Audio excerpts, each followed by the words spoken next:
Hello，大家好，又係我 T Chan 同大家講新嘅一話嘅 One Piece 啊。咁呢次就係第1170話。咁啊，我呢次就冇畫筆啦，係啊，我畫筆就唔 work 係啊，咁啊就淨係口講嘅啫，係啊，所以。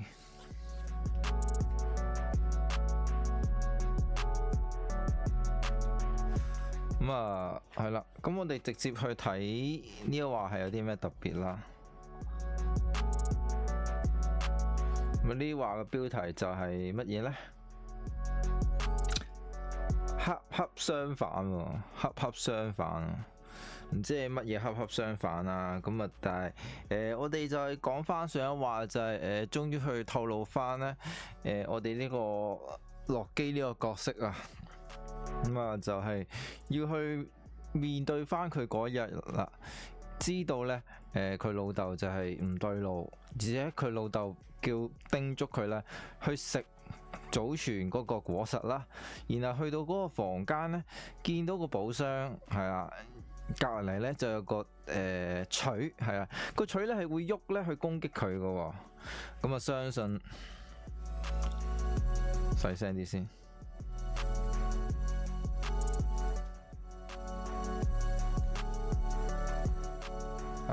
咁啊，相信就係因為咧，因為啲咩啊？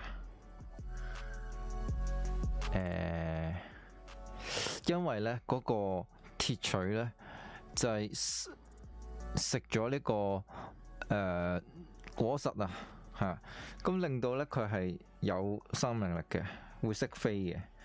咁啊係啦，咁啊呢一話咧就係承接翻上一話嗰個部分啦，就係會飛嘅鐵錘啊，吓咁啊，我哋洛基咧就好嬲啦，因為俾個鐵錘攻擊啊，哇！而且個鐵錘攻擊力都好強勁，一飛咧就撞冧咗咧，係直接撞冧咗咧呢個巨人皇城嘅嗰個鐵一條巨柱啊，咁啊好強嘅戰鬥力啊，咁啊洛基咧就即刻攞起佢嘅本身自己嘅錘啦，就去揾翻佢出氣啦！係你呢個家伙係邊個？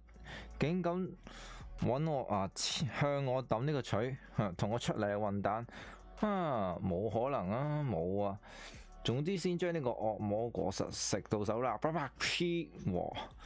咁佢又話開咩玩笑？邊有可能咁重噶？好啦。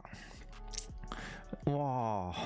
佢呢個完全咧係即係有啲致敬呢個 MCU 嘅嗰個雷神之錘啊！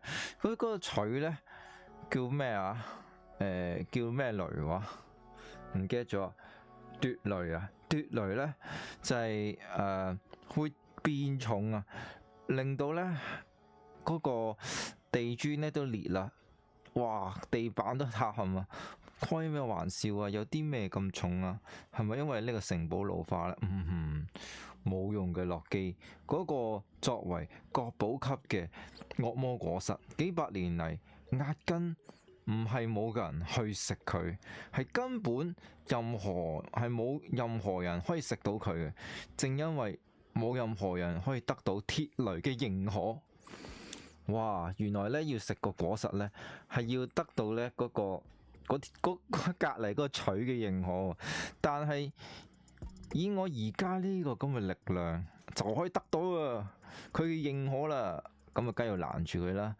好啦，首先就係山先生攔住佢啦，傷口會伴隨住相應嘅疼痛，而且恢復得比較緩慢，只要連續攻擊就能夠將佢哋逼到失去戰力啊！能夠將呢個霸王式霸氣纏繞喺個攻擊之中嘅人，正正係呢啲家伙嘅弱點啊！假巴，你係想與我為敵啊？哇！咁樣梗係當然啦，我點可以令到發瘋嘅你喺呢度為所欲為啊？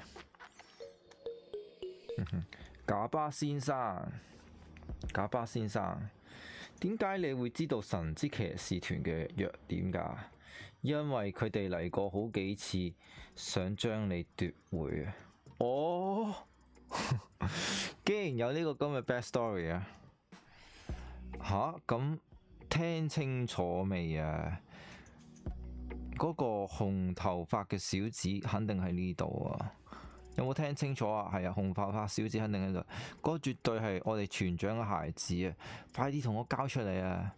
但係每次我都將嚟搶人嘅佢哋撕成碎片，趕翻去啊！哇，既然咁，唔怪之有交過咁多次手啦，所以個荊棘人就咁驚賈巴。OK，咁聽起上嚟有個叫做索馬茲嘅家伙都講過嗰件事噶噃，真係令人懷念嘅往事啊！估唔到天龍人居然仲有戰鬥團體，仲以為係天龍人都係一班廢物嘅，佢哋唔會輕易咁樣降臨到下界嘅，都堅信自己就係神。真係令人毛骨悚然啊！我嘅人生，咁樣先至可以稱之為命運啊嘛！賈巴先生，我想救咗呢個哈拉爾德啊！哇，呢個紅髮係聖母心啊！咁呢個係你話俾我聽嘅喎，加入神之騎士團就係冇回頭嘅絕路嘅喎，冇回頭路嘅絕望嘅喎，希望就寄託喺呢個洛基嘅身上噶啦。邊個叫你讓開啊？取叫你讓開啊！取哇！呢個洛基同埋個取咧喺度戰到咧好筋疲力盡啊！雙方都睇嚟你就係國寶嘅守護者喎，咁但係點解你呢個取係可以喐嘅？哇！呢個咩回事啊？嘣嘣，你同我白適可而止啊！哇，OK，咁洛基自己嘅取咧就碎咗啦，嘣嘣嘣，咁啊，哇，嗰個取咧就變翻圓形啊，變成隻松鼠個頭咧，咁啊就係啦，腫咗啦，即刻嗌痛啊！讓開！點樣先可以結束啊？對方都有霸王式霸氣嘅，呢個仲係第一次遇到啊！士兵們擋住哈拉爾德嗰個惡魔果實，絕對唔可以交俾佢！哈拉爾德受咗好嚴重嘅傷，即使係依然都喺度前進緊啊！咁呢，洛基呢，就係得到呢嗰個松鼠嘅認可，而呢隻松鼠應該係一個好巨型嘅松鼠嚟嘅，因為佢喺個寶箱嘅隔離呢，都係顯得係唔係好細嘅，係啦。咁啊，於是乎呢，我哋嘅洛基又食咗個果實啦。咁啊因為佢手極之巨大啦，我哋睇唔到呢個果實呢，太細啦，zoom遠咗睇唔到係咩樣嘅，咁就係見到呢，洛基又開始變形啊！咁啊，松鼠啊見到佢變形啊，勁開心啊！但係我哋見唔到佢變成咩形啊！好啦，已經食咗啦嘛，洛基，俾我見識下傳說中嘅力量啦！打到支離破碎，哇！然後洛基又捉住佢，更加巨型嘅洛基捉住佢，然後攞起箭錘，睇嚟洛基體內流淌住霸王，你體內流淌住呢個霸王之血啊！哇！佢一上手咧，就即刻咧將呢個霸王色咧融匯咗喺個鐵錘嗰度啊！喂，你既然你都恢復咗意識啦，你既然都恢復咗意識啦，而家嘛只係暫時嘅，唔好俾遺惑啊！睇睇周圍啊！已經完全超出咗被寬恕嘅範圍，你係被操控嘛？有啲唔一樣啊，恐怕係連思想本身，我都開始將自己當係神啊！如果係你嘅話，一定能夠好好咁帶領住阿爾巴庫前進嘅，要同哥哥好好咁相處啊！你咁樣都太差勁啦，竟然俾自己嘅仔嚟到為你嘅一生拉下最後帷幕。就算再爛嘅父母都唔會俾個仔咁做㗎。呀，講得冇錯。係啦，唔記得咗講啊。關於伊達嘅事真係好多謝你啊。點解啊？即使係燒咗酒村，伊達都唔會返嚟㗎啦。但係我都係想多謝你啊。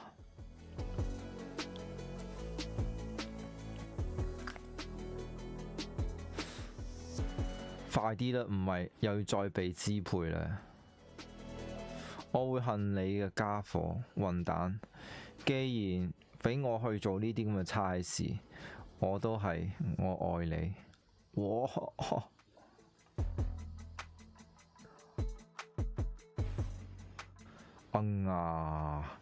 然後佢就用佢一擊呢，我嘅兒子洛基。重要嘅係阿爾巴夫嘅未來。好啦，就於是乎呢，一個超強落雷呢，蘊含住霸王式嘅落雷呢，喺呢個鐵錘嘅攻擊之下呢，打碎咗我哋呢個哈拉爾德嘅身體。咁我哋呢一話呢，就完結啦。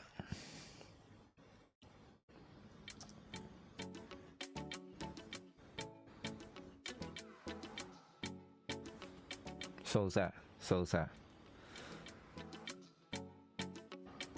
so sad。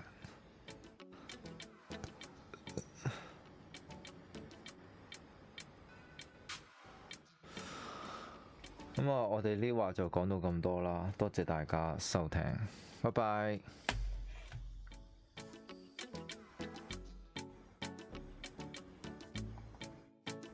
咁啊，今話都係平鋪直敍，係啊，係純粹一個 introduction 嘅。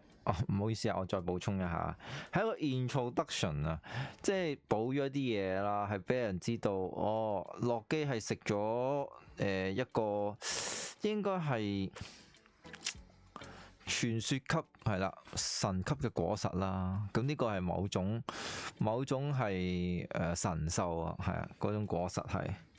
咁呢個神獸咧，應該係同松鼠咧係好親嘅，係啊。松鼠又食咗個鐵錘，又食咗松鼠果實啦。咁啊，個神獸就留喺度啊。咁啊，背後究竟係有咩故事，就真係唔知啊。好，咁啊，真係拜拜啦，多謝大家收聽，拜拜。